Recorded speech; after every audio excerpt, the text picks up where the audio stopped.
Friends, welcome back to our channel. അപ്പോൾ ഇന്ന് നമ്മുടെ ചാനലിൽ ഞാൻ വന്നിരിക്കുന്നത് ലിപ് പിഗ്മെൻറ്റേഷനെ കുറിച്ചിട്ടുള്ള വീഡിയോ ആയിട്ടാണ്. അപ്പോൾ ഒത്തിരി ആൾക്കാരെ അലട്ടുന്ന ഒരു പ്രോബ്ലമാണ് ലിപ്സിലുണ്ടാകുന്ന ആ ഒരു കരുവാളിപ്പ് അല്ലെങ്കിൽ പിഗ്മെൻറ്റേഷൻ എന്ന് പറയുന്നത്.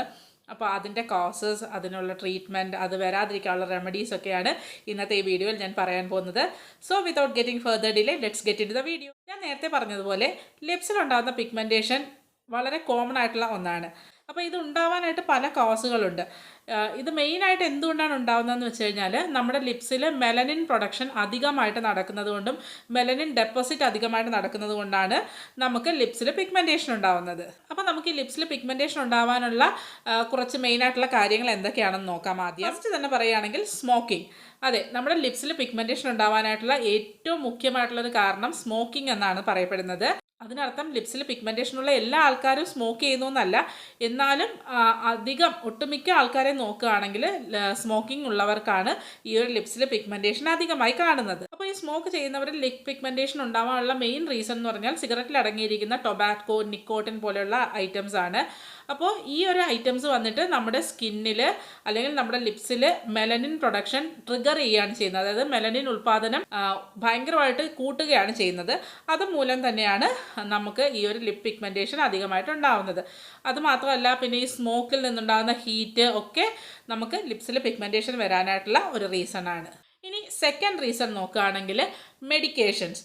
പല ടൈപ്പിലുള്ള മെഡിസിൻസ് നമ്മൾ പലരും എടുക്കുന്നുണ്ടാവും. അപ്പോൾ ഇതിൽ ചില മെഡിസിൻസ് വന്നിട്ട് നമ്മുടെ ലിപ്സിൽ പിഗ്മെൻറ്റേഷൻ ഉണ്ടാവാനായിട്ട് കാരണമാകാറുണ്ട്. ചില കേസുകളിൽ ഈ ഒരു പിഗ്മെൻറ്റേഷൻ നമ്മൾ ആ ഒരു മെഡിസിൻ നിർത്തുമ്പോൾ തന്നെ തനിയെ പോകുന്നതായിട്ട് കാണാറുണ്ട്. പക്ഷേ മറ്റു ചില കേസുകളിൽ ഈ ഒരു പിഗ്മെൻറ്റേഷൻ വളരെ ദീർഘനാൾ നിൽക്കുന്നതായിട്ട് കാണുന്നുണ്ട്. അങ്ങനെ അധിക ദീർഘനാൾ നീണ്ടു നിൽക്കുകയാണെന്ന് തോന്നുന്നുണ്ടെങ്കിൽ നമ്മൾ തീർച്ചയായിട്ടും അതിന് അപ്രോപ്രിയേറ്റ് ഉള്ള ട്രീറ്റ്മെൻറ്റ് എടുക്കേണ്ടതാണ്. തേർഡ് റീസൺ വന്നിട്ട് യൂസസ് ഓഫ് കോസ്മെറ്റിക്സ്. അതായത് നമ്മുടെ ലിപ്സിലേക്ക് കോസ്മെറ്റിക്സ് യൂസ് ചെയ്യുമ്പോൾ മെയിനായിട്ട് നമ്മൾ യൂസ് ചെയ്യുന്ന ലിപ്സ്റ്റിക്സ് ആണ്. അപ്പോൾ ലിപ്സ്റ്റിക്സിൽ അടങ്ങിയിട്ടുള്ള കെമിക്കൽ മൂലം നമ്മുടെ ലിപ്സിൽ പിഗ്മെൻറ്റേഷൻ ഉണ്ടാവാൻ ചാൻസസ് ഉണ്ട്. ഇപ്പോൾ ഒട്ടുമിക്ക ആൾക്കാരും ഡെയിലി ഒക്കെ ലിപ്സ്റ്റിക് യൂസ് ചെയ്യുന്നവരാണ്. അപ്പോൾ അതൊരു ഒരു ഭാഗമായി കഴിഞ്ഞു നമ്മുടെ ആ ഒരു ഡെയിലി ഗെറ്റ് റെഡിയിൽ. അപ്പോൾ അതുകൊണ്ട് തന്നെ നമ്മൾ അതിൻ്റെ ആ ഒരു അപ്രോപ്രിയേറ്റ് കെയർ എടുക്കാതെ ലിപ്സ്റ്റിക് യൂസ് ചെയ്യുകയാണെന്നുണ്ടെങ്കിൽ തീർച്ചയായിട്ടും നമുക്ക് ലിപ് പിഗ്മെൻറ്റേഷൻ വരും. ലിപ്സ്റ്റിക് യൂസ് ചെയ്താൽ എങ്ങനെ നമുക്ക് പിഗ്മെൻറ്റേഷൻ വരാതെ നോക്കാം എന്നുള്ളതൊക്കെ ഞാൻ ഈ വീഡിയോയിൽ ഷെയർ ചെയ്യുന്നുണ്ട്. വീഡിയോ ഫുള്ള് കണ്ടാൽ നിങ്ങൾക്ക് അത് മനസ്സിലാവും. നാലാമത്തെ കോസ് വന്നിട്ട് സൺ എക്സ്പോഷറാണ്.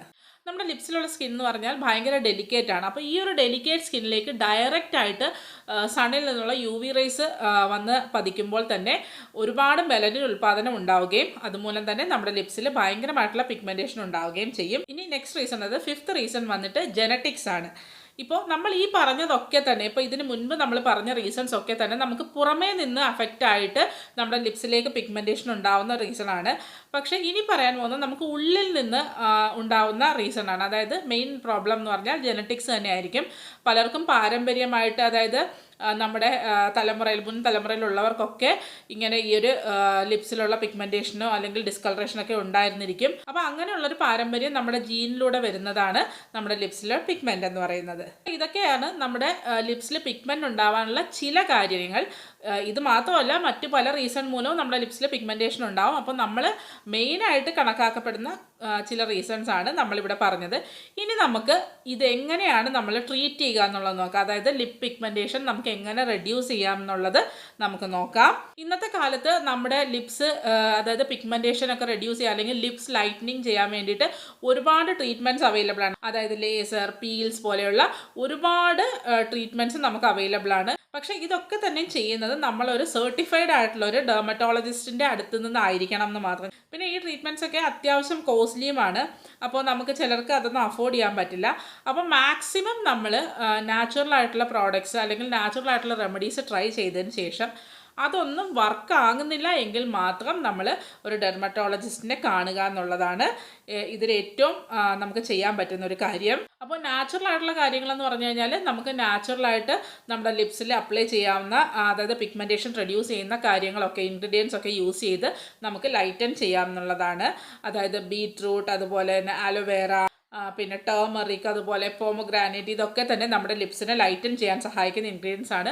അപ്പോൾ ഇതിൻ്റെയൊക്കെ റെഗുലർ യൂസ് കൊണ്ട് തന്നെ നമുക്ക് നമ്മുടെ ഒരു പിഗ്മെൻറ്റേഷനൊക്കെ നല്ല രീതിയിൽ റെഡ്യൂസ് ചെയ്യാം. പക്ഷേ ഒറ്റയടിക്ക് നമ്മൾ ഇതിപ്പോൾ ഇന്ന് യൂസ് ചെയ്താൽ നാളെ പിഗ്മെൻറ്റേഷൻ റെഡ്യൂസ് ആവും എന്നല്ല, നമ്മൾ ലോങ് ടേമിൽ ഇത് യൂസ് ചെയ്ത് കഴിഞ്ഞാൽ, കണ്ടിന്യൂസ് ആയിട്ട് യൂസ് ചെയ്ത് കഴിഞ്ഞാൽ തീർച്ചയായിട്ടും റിസൾട്ട്സ് ഉണ്ടാവും. അപ്പോൾ ഇതൊക്കെ ഒരു അറ്റ്ലീസ്റ്റ് ഒരു 3 months എങ്കിലും ഇതൊക്കെ ഒന്ന് കണ്ടിന്യൂ ചെയ്തിട്ടും ഒരു വ്യത്യാസവും നമ്മുടെ ലിപ്സിൽ കാണുന്നില്ല എന്നുണ്ടെങ്കിൽ മാത്രം നമ്മൾ ഒരു ഡോക്ടറുടെ സഹായം തേടുക. ഇനി നമുക്ക് ഇതെങ്ങനെ പ്രിവെൻറ്റ് ചെയ്യാം എന്നുള്ളത് നോക്കാം. അതായത് ഈ ഒരു ലിപ് പിഗ്മെൻറ്റേഷൻ നമ്മളിപ്പോൾ ട്രീറ്റ്മെൻറ്റൊക്കെ എടുത്ത് അതൊന്ന് ക്യൂറായി വരികയാണ്, അല്ലെങ്കിൽ ഒരു ലൈറ്റായി വരികയാണ്. പക്ഷേ ഇനി ഫ്യൂച്ചറിൽ നമുക്ക് വീണ്ടും ഈ പിഗ്മെൻറ്റേഷൻ ഉണ്ടാവാതിരിക്കാനായിട്ടുള്ള നമുക്ക് അത് തടഞ്ഞു നിർത്താനുള്ള കുറച്ച് കാര്യങ്ങൾ നമുക്ക് നോക്കാം. അതിനുള്ള ഒരു ബെസ്റ്റ് വേ എന്ന് പറയുന്നത് protecting the lips from UV rays ആണ്. അപ്പോൾ നമ്മൾ നമ്മുടെ സൺ റേസിൽ നിന്ന്, അതായത് ഹാംഫുൾ ആയിട്ടുള്ള അൾട്രാവയലറ്റ് റേസിൽ നിന്ന് നമ്മുടെ സ്കിന്നിനെ പ്രൊട്ടക്റ്റ് ചെയ്താൽ, ലിപ്സിൻ്റെ സ്കിന്നിനെ പ്രൊട്ടക്റ്റ് ചെയ്താൽ തന്നെ നമുക്ക് ലിപ് പിഗ്മെൻറ്റേഷൻ ഒരു പരിധി വരെ തടയാൻ കഴിയും. അപ്പോൾ അതിന് വേണ്ടിയിട്ട് നമ്മൾ യൂസ് ചെയ്യേണ്ടതെന്ന് പറഞ്ഞാൽ നല്ലൊരു SPF അടങ്ങിയിട്ടുള്ള lip balm continuously daily regularly use ചെയ്താൽ തന്നെ നമുക്ക് ലിപ് പിഗ്മെൻറ്റേഷൻ വരാതിരിക്കാനും അല്ലെങ്കിൽ ലിപ് പിഗ്മെൻറ്റേഷൻ ലൈറ്റൻ ചെയ്യാനും സഹായിക്കും. മാർക്കറ്റിൽ നമുക്ക് ഒരുപാട് ലിപ് ബാംസ് അവൈലബിൾ ആയിട്ടുണ്ട്. SPF അടങ്ങിയിട്ടുള്ള ലിപ് ബാംസ് ഒരുപാടെണ്ണം അവൈലബിൾ ആയിട്ടുണ്ട്. പിന്നെ കഴിവതും നമ്മൾ ലിപ് ബാംസ് തിരഞ്ഞെടുക്കുമ്പോൾ ടിൻറ്റ് ഇല്ലാത്ത, അതായത് കളർ ഇല്ലാത്ത ഒരു ലിപ് ബാം തിരഞ്ഞെടുക്കാൻ ശ്രദ്ധിക്കുക. കാരണം കളറുള്ള ലിപ് ബാമും നമ്മുടെ സ്കിന്നിന് അല്ലെങ്കിൽ ലിപ്സിന് സ്യൂട്ടബിൾ അല്ല, അതും നമ്മുടെ സ്കിന്നിനെ വന്നിട്ട് ഡാർക്കൻ ചെയ്യും. സോ ഒരു കളർലെസ് ആയിട്ടുള്ള ഒരു ലിപ് ബാം നമ്മൾ ചൂസ് ചെയ്യുക. പിന്നെ ഉള്ളതെന്ന് പറഞ്ഞാൽ നമ്മൾ ഹാർഷ് കെമിക്കൽസ് നമ്മുടെ ലിപ്സിലേക്ക് അധികം യൂസ് ചെയ്യാതിരിക്കുക. അല്ലെങ്കിൽ നമ്മൾ ഹാർഷ് കെമിക്കൽസ് എന്ന് ഉദ്ദേശിക്കുന്ന ലിപ്സ്റ്റിക്ക് പോലെയുള്ള കെമിക്കൽസ് നമ്മൾ യൂസ് ചെയ്യരുതെന്നാണ്. പക്ഷേ ഇപ്പോഴത്തെ കാലത്ത് പലർക്കും ഡെയിലി ലിപ്സ്റ്റിക്ക്, ഇപ്പോൾ ജോലിക്ക് പോകുന്നവരൊക്കെ ആണെങ്കിൽ തന്നെയും ഡെയിലി ലിപ്സ്റ്റിക്ക് ധരിച്ചുകൊണ്ട് പോകുന്നവരായിരിക്കും. അപ്പോൾ അത് ഒഴിവാക്കാൻ സാധിക്കുന്നില്ലെങ്കിൽ നമ്മൾ എന്താ ചെയ്യുന്നതെന്ന് വെച്ചാൽ വീട്ടിൽ വന്നു കഴിയുമ്പോൾ നല്ലപോലെ ക്ലെൻസ് ചെയ്യുക. ലിപ്സ് നല്ലപോലെ ക്ലെൻസ് ചെയ്തതിന് ശേഷം മാത്രമേ നമ്മൾ കിടന്നുറങ്ങാൻ പാടുള്ളൂ. അതുപോലെ തന്നെ നമ്മുടെ ലിപ്സിന് ഒരു വീക്ക്ലി വൺസ് എന്ന രീതിയിൽ ഒരു മൈൽഡ് എക്സ്ഫോലിയേഷൻ കൊടുക്കുക. ഇപ്പോൾ ലിപ് സ്ക്രബ്സ് ഒക്കെ ഒരുപാട് അവൈലബിൾ ആണ്. അതായത് ഗ്രാനുവൽസ് അധികമില്ലാത്ത ലിപ് സ്ക്രബ്സ് വാങ്ങി നമ്മൾ വീക്ക്ലി വൺസ് നമ്മൾ ലിപ്സ് സ്ക്രബ് ചെയ്താൽ തന്നെ നമുക്ക് പിഗ്മെൻറ്റേഷൻ വരാതിരിക്കും. നമ്മുടെ ഡെഡ് സ്കിന്നൊക്കെ റിമൂവ് ആക്കി എന്തെങ്കിലും ഇംപ്യൂരിറ്റീസ് ഒക്കെ ഉണ്ടെങ്കിൽ റിമൂവ് ചെയ്യാനും ഈ ഒരു സ്ക്രബിങ് നമ്മളെ സഹായിക്കും. പിന്നെ ഞാൻ നേരത്തെ പറഞ്ഞതുപോലെ മെഡിക്കേഷൻസ് മൂലമാണ് നമുക്ക് ഈ ഒരു ലിപ്പ് ഡാർക്കനിങ് അല്ലെങ്കിൽ ലിപ്പ് പിഗ്മെൻറ്റേഷൻ ഉണ്ടാകുന്നുണ്ടെങ്കിൽ തീർച്ചയായിട്ടും അത് മെഡിസിൻസ് നിർത്തിയതിന് ശേഷം അത് റെഡ്യൂസ് ചെയ്യും. അഥവാ അത് റെഡ്യൂസ് ചെയ്യുന്നില്ല, ആ ഒരു പിഗ്മെൻറ്റേഷൻ അങ്ങനെ തന്നെ തുടരുകയാണെന്നുണ്ടെങ്കിൽ തീർച്ചയായിട്ടും അത് നമ്മുടെ ഡോക്ടറെ കൺസൾട്ട് ചെയ്ത് പറയുക. ഈ മെഡിസിൻസ് കഴിക്കാൻ തുടങ്ങിയതിന് ശേഷമാണ് നമുക്ക് ഡാർക്ക്നെസ് ഉണ്ടാവുന്നത്. അപ്പോൾ അവർ ഒന്നുകിൽ നമുക്ക് ആ ഒരു മെഡിസിൻസ് മാറ്റി തരികയോ അല്ലെങ്കിൽ ഈ ഒരു പിഗ്മെൻറ്റേഷൻ കുറയാനുള്ള എന്തെങ്കിലും ഒരു റെമഡീസ് നമുക്ക് പറഞ്ഞു തരികയോ ചെയ്യും. അപ്പോൾ ഇത്രയൊക്കെയായിരുന്നു നമ്മുടെ ലിപ്പ് പിഗ്മെൻറ്റേഷനെ കുറിച്ചിട്ടുള്ള കുറച്ച് ജനറൽ ആയിട്ടുള്ള കാര്യങ്ങളും അറിവുകളും. അപ്പോൾ ഇത്രയേ ഉള്ളൂ നമ്മുടെ ഇന്നത്തെ വീഡിയോ എല്ലാവർക്കും ഇഷ്ടമായി കാണുമെന്ന് വിശ്വസിക്കുന്നു. ഇഷ്ടമായിട്ടെങ്കിൽ തീർച്ചയായും വീഡിയോയ്ക്ക് ലൈക്ക് ചെയ്യുക, നിങ്ങളുടെ ഫ്രണ്ട്സ് ആൻഡ് ഫാമിലിക്ക് ഷെയർ ചെയ്ത് കൊടുക്കുക. അപ്പോൾ വീണ്ടും മറ്റൊരു നല്ല വീഡിയോയുമായി നമുക്ക് കാണാം. അതുവരേക്കും എല്ലാവർക്കും ബൈ.